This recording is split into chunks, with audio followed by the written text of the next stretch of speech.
اسراء و معراج کا واقعہ قرآن کریم میں ہے، سبحان الذی اسرا بعبدہ، پاک ہے وہ اللہ جو لے گیا اپنے بندے کو راتوں رات مسجد حرام سے مسجد اقصیٰ تک، وہ مسجد اقصیٰ جس کے ارد گرد ہم نے برکت ڈالی تاکہ اس بندے کو ہم اپنی قدرت کی نشانیاں دکھائیں۔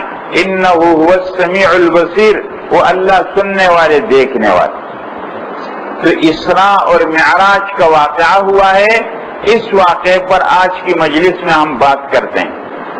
اسراء و معراج میں ایک تو ہے اس کی تاریخ آپ دیکھ رہے ہیں 11 نبوی، اگر جس میں اختلاف، لیکن سب باتوں کو سامنے رکھ کر کے جو نتیجہ نکلتا ہے وہ یہ ہے کہ نبی کریم علیہ السلام 10ویں سال میں اپنی پیغمبری ملنے کے بعد 10ویں سال شوال کے مہینے میں طائف کے سفر سے واپس آئے، تو اس کے اگلے سال 11واں نبوی مہینہ کون سا؟ اختلاف، ربیع الاول، ربیع الاخر، رجب، رمضان، شوال، ان 5 مہینوں میں کوئی مہینہ ہے لیکن متعین اختلاف۔ بہرحال سن 11 نبوی میں نبی کریم علیہ السلام نے اسراء و معراج کیا۔ اس میں 2 لفظ آتے ہیں، ایک لفظ اسراء کا ہے، یہ زمینی سفر کو کہتے ہیں، اور ایک لفظ معراج کا ہے، یہ آسمانی سفر کو کہتے ہیں۔ اس واقعے کے 2 حصے ہیں، ایک میں نبی کریم علیہ السلام مسجد حرام سے مسجد اقصیٰ تک گئے، یہ زمینی سفر ہے، اور پھر مسجد اقصیٰ سے آسمانوں کی سیر پر گئے، یہ آسمانی سفر ہے۔ زمینی سفر کو اسراء کہتے ہیں اور آسمانی سفر کو معراج کہتے ہیں۔ اسراء پر بات، حضرات اسراء میں 3 باتیں سمجھنے کی، سفر کہاں سے شروع ہوا، سفر کے درمیان میں کیا عجائبات آپ نے دیکھے، اور سفر کہاں ختم ہوا۔ سفر شروع ہوا ہے ام ہانی کے مکان سے، نبی کریم علیہ السلام کی چچا کی بیٹی اور حضرت علی کی بہن ام ہانی ہے، آپ ان کے مکان میں سو رہے تھے، رات کے وقت جبریل علیہ السلام آئے اور آپ کو اپنے ساتھ لے گئے خانہ کعبہ حکیم میں، وہ ایک دیوار چھوٹی سی خانہ کعبہ کی اس طرف ہے، اس میں آپ علیہ السلام گئے اور پھر وہاں سو گئے، وہاں آپ علیہ السلام کا سینہ چاک ہوا، زمزم کے پانی سے اس کو دھویا گیا اور اس کے اندر علم و حکمت کو بھر دیا گیا، اور پھر براق پر سفر کر کے جبریل علیہ السلام کے ساتھ نبی کریم علیہ السلام سفر کرتے ہیں مسجد حرام سے مسجد اقصیٰ کی طرف۔ تو اس سفر کی ابتدا ام ہانی کے مکان سے ہوئی۔ ام ہانی کا مکان آج کل کے نقشے میں کہاں پر ہے وہ ابھی آپ کے سامنے میں بتاتا ہوں۔ اس کے بعد دوسری بات اس سفر میں سمجھنے کی، عالم امثال کے نمونے، آپ علیہ السلام اس سفر میں عجیب عجیب چیزیں آپ کو دکھائی گئی۔ حضرات اللہ کی اس وسیع کائنات میں بہت کچھ ہے جو ہمارے علم میں نہیں، ہمارا علم بہت چھوٹا ہے اور ہمارا علم بہت مختصر ہے۔ اگر ہم میں سے کوئی آدمی یہ کہہ دے کہ میں فلانی چیز کو اس وجہ سے نہیں مانتا کہ میں نے دیکھا نہیں، اور میں فلانی چیز کو اس وجہ سے نہیں مانتا کہ میری سمجھ میں نہیں آتا ہے، حضرات یہ کوئی دلیل نہیں۔ کسی چیز کا سمجھ میں نہ آنا اور کسی چیز کا نظر میں نہ آنا یہ دلیل نہیں ہے کوئی۔ عالم امثال کی عجیب چیزیں آپ کو دکھائی گئی، ابھی آپ کے سامنے آئے گا۔ تیسری بات، یہ سفر کہاں ختم ہوا ہے زمینی؟ یہ مسجد اقصیٰ میں ختم ہوا۔ نبی کریم علیہ السلام مسجد اقصیٰ میں پہنچے، ابھی آپ کے سامنے آ جائے گا۔ مسجد اقصیٰ کے اندر قبۃ الصخرہ ہے، چٹان کے اوپر ایک گنبد بنا ہوا ہے۔ جب ہم مسجد اقصیٰ کی تصویر دیکھتے ہیں وہ گنبد ہم کو نظر آتی ہے، اس گنبد کو قبۃ الصخرہ کہتے ہیں۔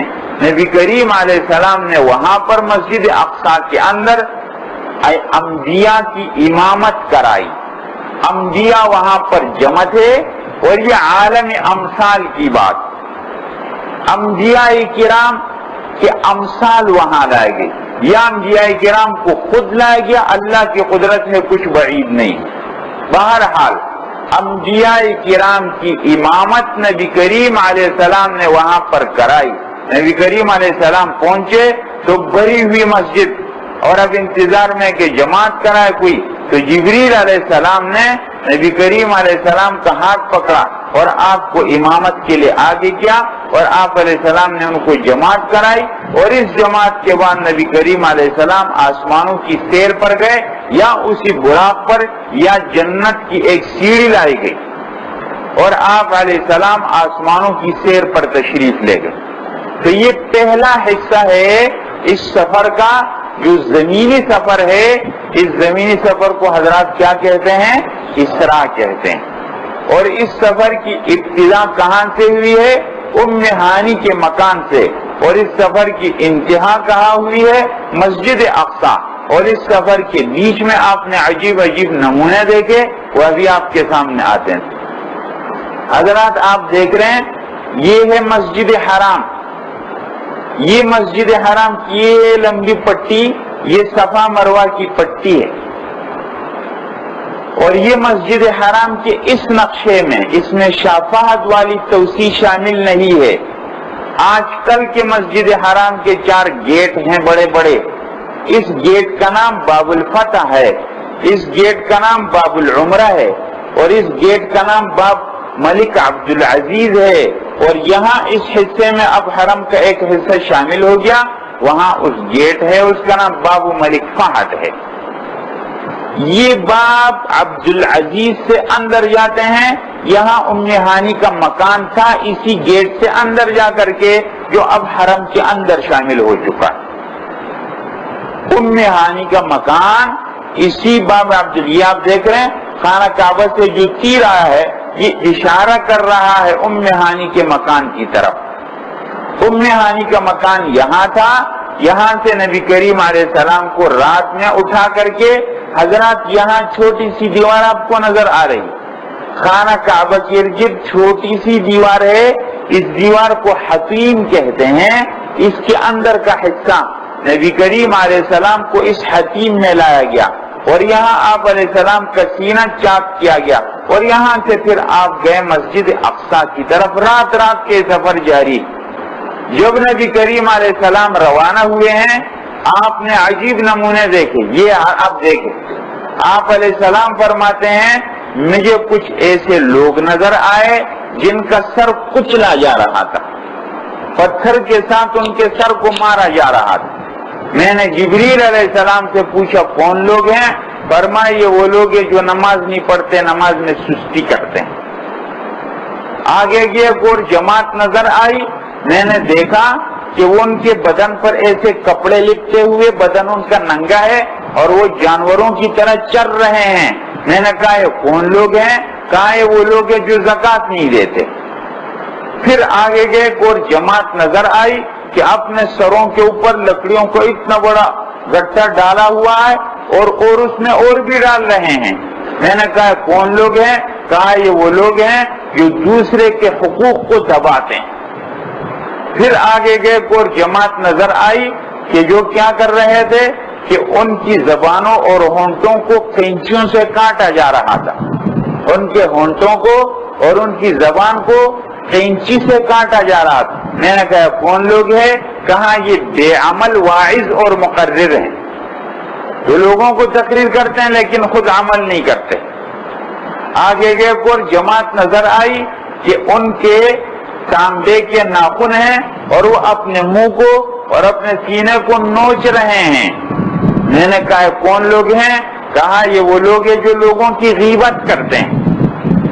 پھر ایک جماعت نظر آئی جو کیا ہے اپنا گوشت کاٹ رہے ہیں۔ میں نے کہا یہ کون لوگ ہیں؟ کہا یہ وہ لوگ ہیں جو لوگوں کو طعنے دیتے ہیں۔ پھر ایک جماعت پر گزر ہوا جو آگ اب کھا رہے ہیں، اپنے پیٹ میں ڈال رہے ہیں۔ میں نے کہا کون لوگ ہیں؟ کہا یہ وہ لوگ ہیں جو یتیموں کا مال کھاتے ہیں۔ پھر ایک جماعت نظر آئی کہ ان کے بڑے بڑے پیٹ ہیں اور ان کے پیٹوں کے اندر سانپ نظر آ رہے ہیں۔ میں نے کہا یہ کون لوگ ہیں؟ کہا یہ سود خور لوگ ہیں۔ نبی کریم علیہ السلام کو یہ برے اعمال ایسے سامنے دکھائے گئے۔ آپ علیہ السلام جب مسجد حرام سے روانہ ہوئے اور مسجد اقصی کی طرف چلے تو چلتے ہوئے آپ کو ایک بڑھیا نظر آئی اور اس نے آپ کو اپنی طرف متوجہ کرنے کی کوشش کی۔ جبریل علیہ السلام نے کہا چھوڑو، توجہ مت کرو۔ آگے گئے تو ایک بوڑھا نظر آیا، اس نے بھی اپنی طرف متوجہ کرنے کی کوشش کی، لیکن جبریل علیہ السلام فرمایا توجہ مت کرو۔ معلوم ہوا کون؟ کہا یہ بڑھیا دنیا تھی جو آپ کو اپنی طرف متوجہ کرنا چاہ رہی تھی، اور یہ بوڑھا شیطان تھا جو آپ کو اپنی طرف متوجہ کرنا چاہ رہا۔ بہرحال نبی کریم علیہ السلام یہ سفر کرتے ہوئے مسجد اقصی کے اندر پہنچے۔ نبی کریم علیہ السلام سفر کر رہے ہیں، سفر کرتے ہوئے اس زمینی سفر پر آپ کو ایک جگہ روک دیا گیا کہ آپ یہاں اتر جائیے۔ آپ فرماتے میں نے دیکھا کھجور کے درخت وہاں بہت زیادہ تھے۔ سوال ہوا جبریل علیہ السلام آپ نے پہچانا کون سی جگہ ہے؟ میں نے کہا نہیں۔ کہا یہ مدینہ منورہ ہے جہاں آپ ہجرت کر کے آئیں گے۔ پھر ایک اور جگہ آگے گئے، پھر روکا کہ آپ 2 رکعت یہاں پڑھیں۔ آپ نے پڑھا۔ فرمایا آپ نے پہچانا کون سی جگہ؟ فرمایا نہیں۔ کہا یہ وادی سینا اور یہ وہ درخت ہے جہاں موسیٰ علیہ السلام نے اللہ سے کلام کیا تھا۔ اس سے گئے آگے، پھر روکا۔ فرمایا یہ شعیب علیہ السلام کا علاقہ اور ان کا مکان۔ پھر آگے گئے، مسجد اقصی شام کے علاقے میں، فلسطین کے علاقے میں پہنچے اور آپ کو ایک جگہ میں اتارا گیا۔ فرمایا یہ بیت اللحم ہے جہاں حضرت عیسیٰ علیہ السلام کی پیدائش ہوئی، اور آخر آپ کو پہنچایا گیا مسجد اقصی میں۔ تو یہ زمینی سفر جو ہوا ہے یہ مسجد حرام ام ہانی کے مکان سے، ام ہانی کے مکان سے حتیم سے آپ چلے تو مدینہ منورہ، مدینہ منورہ سے وادی سینا، وادی سینا سے مدین شعیب علیہ السلام کا علاقہ، اور وہاں سے بیت اللحم عیسیٰ علیہ السلام کا گھر، اور وہاں سے مسجد اقصی میں پہنچے ہیں، اور وہاں پھر اپنے براق کو باندھا ہے۔ کہاں پر باندھا وہ جگہ ابھی آ جائے گی آپ کے سامنے۔ پھر آپ نے ائمہ جو انبیاء ہیں ان کی جماعت کرائی، وہ جگہ بھی آ جائے، اور وہاں سے پھر آپ معراج پر تشریف لے گئے ہیں۔ تو یہ زمینی سفر کی تفصیلات آپ کے سامنے آئی۔ حضرات یہ نظر آ رہا ہے آپ کے سامنے، یہ نقشہ ہے، یہ ہے مکہ مکرمہ۔ یہ مکہ مکرمہ سے یوں آئے ہیں تو یہ ہے مدینہ منورہ۔ مدینہ منورہ سے ادھر جب آئے ہیں مدین کا علاقہ، یہاں صحرائے سینا ہے۔ موسیٰ علیہ السلام جب مصر سے بنی اسرائیل کو لے کر آئے تھے تو یہاں لے کر آئے تھے، وادی سینا یہاں پر ہے، یہاں شعیب علیہ السلام کا مکان بھی ہے، یہ عقبہ آج کل ہے، اور یہاں سے پھر گئے تھے القدس کے علاقے میں، اور یہاں عیسیٰ علیہ السلام کا مکان، اور یہاں مسجد اقصی بھی۔ حضرات یہ نظر آ رہے مدینہ منورہ ہے پورا، یہ مسجد نبوی ہے، اور یہ اس کی پشت میں پورا مدینہ منورہ نظر آ رہا ہے۔ نبی کریم علیہ السلام جب مسجد حرام سے روانہ ہوئے تو یہاں پہلے آپ کو اتارا گیا، اور آپ نے 2 رکعت نماز پڑھی، پھر آگے گئے ہیں۔ حضرات یہ نظر آ رہا ہے آپ کو، یہ ہے وہ جگہ، وہ جھاڑی جس میں حضرت موسیٰ علیہ السلام کو آگ لگی ہوئی نظر آئی، اور اللہ تعالیٰ سے ہم کلام وادی سینا کے اندر وہ جھاڑی ہے۔ حضرات یہ بیت اللحم ہے، بیت اللحم حضرت عیسیٰ علیہ السلام کی پیدائش کی جگہ فلسطین کے اندر۔ یہ آپ کو نظر آ رہا ہے یہ مسجد اقصی ہے، اور یہ مسجد اقصی یہ گنبد، اس کو قبۃ الصخرہ کہتے ہیں۔ اس کے نیچے ایک چٹان ہے، اس چٹان کے اوپر یہ گنبد بنایا گیا ہے، اس لیے اس کو قبۃ الصخرہ کہتے ہیں۔ یہاں نبی کریم علیہ السلام جب پہنچے، یہاں جو ہے انبیاء کی جماعت کو آپ نے یہاں نماز پڑھائی تھی، وہ یہی قبۃ الصخرہ ہے۔ اب حضرات یہاں ایک مناسبت سے بات ہے وہ بھی ہو جائے۔ حضرات یہ دیکھ رہے ہیں اوپر یہ قبۃ الصخرہ آپ کو نظر آ رہا ہے، یہودیوں کی سازش ہے، یہودیوں کا منصوبہ ہے کہ اس کو گرا کر کے ہیکل سلیمانی تعمیر کریں گے۔ یہ نیچے ہیکل سلیمانی ہے، اب یہودیوں کا یہ منصوبہ ہے کہ اس کو توڑ دیں گے وہ، اور یہ ہیکل سلیمانی وہ تعمیر کرنا چاہتے ہیں۔ اب یہ ان کا منصوبہ ہے۔ بہرحال مسلمانوں سے انہوں نے اس جگہ کو چھینا ہے، قبضہ کیا۔ مسلمان آپس میں ایک دوسرے سے فارغ نہیں ہے، مسلمانوں کی آپس کی دشمنیاں سب سے بڑھ کر ہے، تو ان کی طرف کیا متوجہ ہوں۔ تو اب دیکھیں یہ آپ، یہ مسجد اقصی، یہ قبۃ الصخرہ ہے، اور یہ نیچے ہیکل سلیمانی ہے۔ بہرحال یہ تو انشاءاللہ تفصیل سے موقع آئے گا، اس پر ہم تفصیلی بات کریں گے، یہ تو صرف مناسبت سے بات آ گئی۔ یہ ہیکل سلیمانی ہے جو یہودی اس انداز میں تعمیر کرنا چاہتے ہیں۔ حضرات یہ آپ کو نظر آ رہا ہے دیوار، اس دیوار کو دیوار گریہ کہتے ہیں۔ یہودی لوگ یہاں جمع ہو کر روتے ہیں اور کہتے ہیں ہماری عظمت واپس آ جائے۔ یہاں نبی کریم علیہ السلام نے اپنا براق باندھا تھا اس دیوار کے پاس، اس دیوار کو دیوار گریہ کہتے ہیں۔ یہاں یہودی لوگ آ کر جمع ہو کر روتے ہیں، اس کو مقدس جگہ سمجھتے ہیں، اس کو دیوار گریہ کہتے ہیں۔ حضرات یہ دیکھ رہے ہیں یہ گنبد ہے، اور یہ گنبد کے نیچے آپ دیکھ رہے ہیں ایک چٹان نظر آ رہی، اسی چٹان کے اوپر یہ گنبد، لہذا اس گنبد کو قبۃ الصخرہ کہتے ہیں۔ زمینی سفر ختم، اب آسمانی سفر شروع ہے۔ نبی کریم علیہ السلام آسمانوں کی سیر پر گئے اور جبریل علیہ السلام ساتھ ہیں۔ آسمان پر پہنچے، دروازہ کٹکھٹایا، کون؟ جبریل۔ آپ کے ساتھ کون؟ محمد۔ ان کو بلایا گیا، ہاں مرحبا کہا کہ آسمان کے دروازے کھلے۔ نبی کریم علیہ السلام پہلے آسمان میں داخل ہوئے تو ان کو حضرت آدم علیہ السلام سے ملاقات، انبیاء کرام سے ملاقات، پہلے آسمان پر ملاقات حضرت آدم علیہ السلام۔ حضرت آدم علیہ السلام بیٹھے ہیں بہت عجیب خوبصورت شکل میں، اور آپ کے دائیں طرف کچھ مخلوق نظر آ رہی ہے اور آپ کے بائیں طرف مخلوق نظر آ رہی ہے۔ آپ دائیں طرف کو جب دیکھتے ہیں تو خوش ہو جاتے ہیں، بائیں طرف کو جب دیکھتے ہیں تو غمگین ہو جاتے ہیں۔ سوال ہوا یہ کون؟ کہا یہ آپ کے دادا حضرت آدم علیہ السلام، اور یہ ان کے دائیں طرف جو نیک دیندار لوگ ہیں ان کو دیکھ کر کے جنتی آپ خوش ہو جاتے ہیں، اور جب ادھر کو دیکھتے ہیں یہ بدکار آپ کی اولاد کے اندر جہنم میں جانے والے، آپ ان کو دیکھ کر کے خفا ہو جاتے ہیں۔ حضرت آدم علیہ السلام نے آپ کو مرحبا کہا، مرحبا بالابن الصالح والنبی الصالح، پیارے بیٹے کو مرحبا اور پیارے نبی کو مرحبا۔ نبی کریم علیہ السلام اس سے آگے دوسرے آسمان، وہاں پر بھی یہ باتیں ہوئی، اور وہاں دوسرے آسمان پر نبی کریم علیہ السلام کی ملاقات حضرت عیسیٰ علیہ السلام اور حضرت یحییٰ علیہ السلام سے ہوئی۔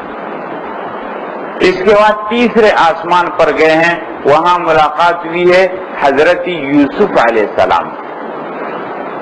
اس کے بعد چوتھے آسمان پر گئے، وہاں ملاقات ہوئی ہے حضرت ادریس علیہ السلام۔ اس کے بعد پانچویں آسمان میں ملاقات ہوئی ہے حضرت ہارون علیہ السلام۔ اس کے بعد چھٹے آسمان پر ملاقات ہوئی ہے حضرت موسیٰ علیہ السلام۔ اس کے بعد ساتویں آسمان پر ملاقات ہوئی ہے حضرت ابراہیم علیہ السلام۔ بیت المعمور کے ساتھ ٹیک لگائے ہوئے بیٹھے تھے، اور آپ علیہ السلام کو سب نے مرحبا کہا ہے، مرحبا بالاخ الصالح والنبی الصالح، مرحبا بالابن الصالح والاخ الصالح، اور آپ علیہ السلام ان سب کے ساتھ ملاقات۔ اب یہاں ایک بات سمجھنے کی حضرات، بات یہ ہے کہ انبیاء کرام کی اتنی بڑی جماعت میں نبی کریم علیہ السلام کی ملاقات صرف ان 5 انبیاء کے ساتھ کیوں کرائی گئی؟ ورنہ انبیاء تو کئی ہیں۔ نبی کریم علیہ السلام کی ملاقات ان 5 کے ساتھ، یہ پوری جماعت ہے، 7-8 ہیں بلکہ، ان سے کرائی گئی۔ اس میں نبی کریم علیہ السلام کے مستقبل کی طرف اشارہ ہے۔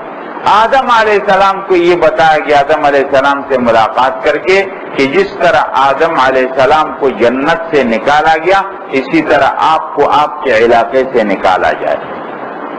حضرت یحییٰ اور عیسیٰ علیہ السلام سے ملاقات میں اشارہ تھا کہ جس طرح حضرت عیسیٰ اور یحییٰ علیہ السلام کی یہود نے زوردار مخالفت کی تھی، آپ کی بھی زوردار مخالفت کریں گے یہود، لیکن اللہ تعالیٰ کو سلامت ان سے بچائیں۔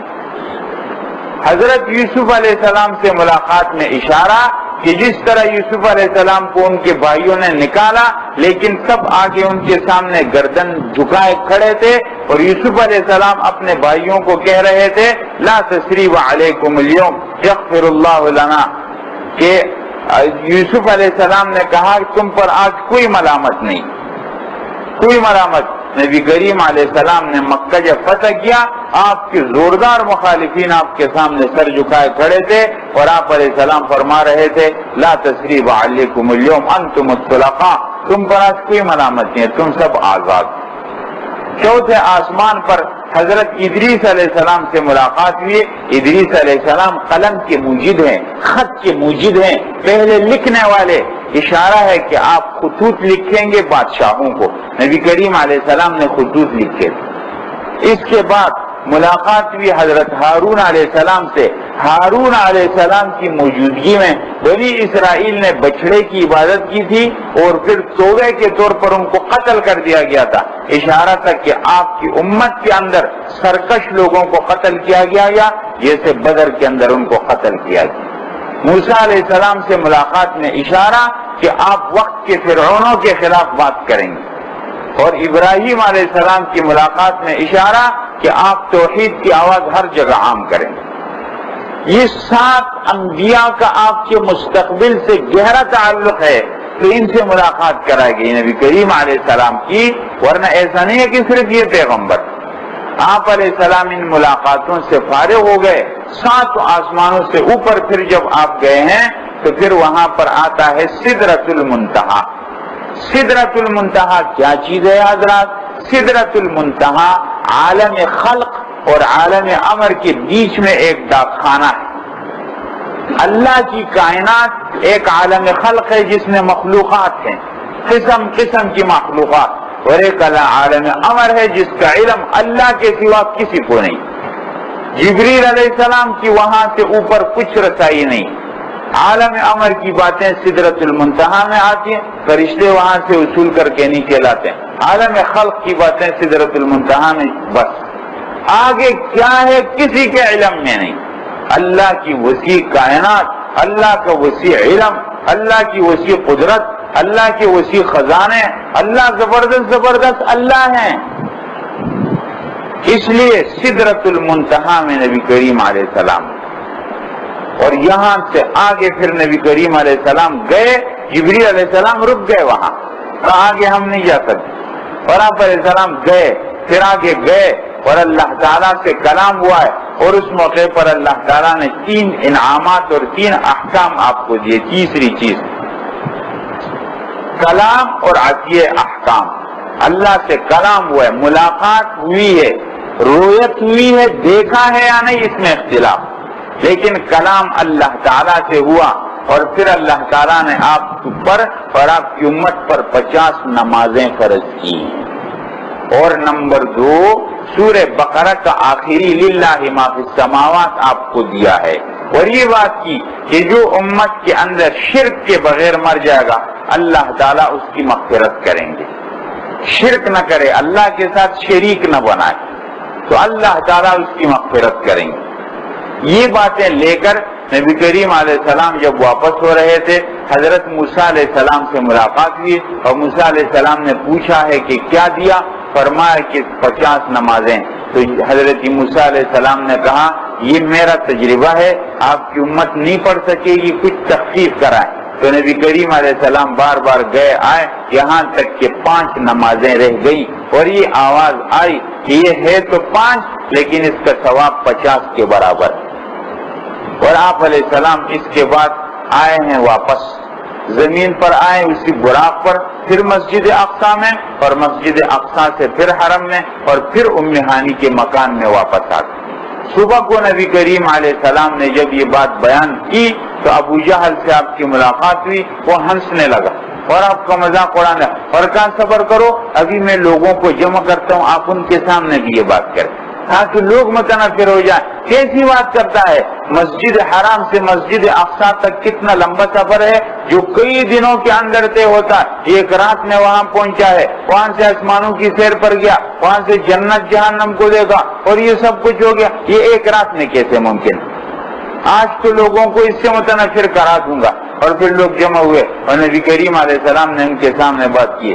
پھر انہوں نے آپ سے سوالات کیے, کہا آپ بتاؤ مسجد اقصی کے کتنے دروازے ہیں؟ حضرات یہ کس کو پتہ ہے؟ آپ لوگ یہاں نمازیں پڑھتے ہیں, اگر آپ کو میں فوراً پوچھوں کہ بتاؤ اس کے یہاں کے کتنے دروازے, کتنی کھڑکیاں, کتنے روشندان ہیں, آپ کو معلوم ہے؟ کوئی کیا دیکھتا ہے؟ نماز پڑھنے آتا ہے, جاتا ہے, اور جو ایک دفعہ چلا جائے اس کو کیا پتا؟ یہ مطالبہ تو غلط مطالبہ تھا. انہوں نے مطالبہ کیا اور نبی کریم علیہ السلام کے سامنے اللہ تعالیٰ نے مسجد اقصی کو یوں کیا, اور آپ فرما رہے تھے مسجد اقصی کے اتنے دروازے, اتنی کھڑکیاں, اتنے روشندان, اور وہ کہہ رہے تھے بتاؤ اور کوئی بتاؤ. فرمایا ہاں, جب میں جا رہا تھا میں نے ایک قافلے کو دیکھا جن سے ان کا اونٹ گم ہو گیا تھا. پھر فرمایا ایک قافلہ ہے جن کے آگے آگے خاکی رنگ کا ایک اونٹ ہے, اس کے اوپر انہوں نے سامان لادا. اور یہ بھی فرمایا کہ میں نے اس قافلے والوں کے پانی سے پانی بھی پیا. یہ سب نشانیاں نبی کریم علیہ السلام نے بتا دی. تو اور پھر ابو جہل نے اور یہ کافروں نے حضرت ابوبکر رضی اللہ تعالیٰ عنہ کو کہا کہ آج ایک عجیب واقعہ ہو, آپ اس کی تصدیق کریں گے کہ ایک رات کے اندر ایک آدمی مسجد حرام سے اقصی اور وہاں سے آسمانوں پر چلا جائے؟ کہا یہ بات کس نے کی؟ کہا تمہارا ساتھی نہیں ہے محمد صلی اللہ علیہ وسلم؟ کہا اس نے کیے تو پھر سچ ہو. وہاں سے حضرت ابوبکر کا نام پڑ گیا ہے صدیق, یعنی صدیق وہ ہے جس کے دل میں ایک سیکنڈ کے لیے بھی شک پیدا نہ ہو اللہ اور اس کے رسول کی باتوں پر, جو ہر وقت کہتا ہے سچ ہے سچ. یہ صدیق کا ایک درجہ. تو اسراء اور معراج کا یہ واقعہ ہوا ہے, اور یہاں امت کو خاص طور پر جو بات بتائی گئی وہ کیا ہے کہ نمازیں فرض ہو گئی. اس سے پہلے 5 نمازیں فرض نہیں تھی, اس موقع پر 5 نمازیں فرض ہو. یہ ہے مسجد اقصی حضرات آپ کے سامنے, جہاں سے نبی کریم علیہ السلام گئے آسمانوں کی سیر پر.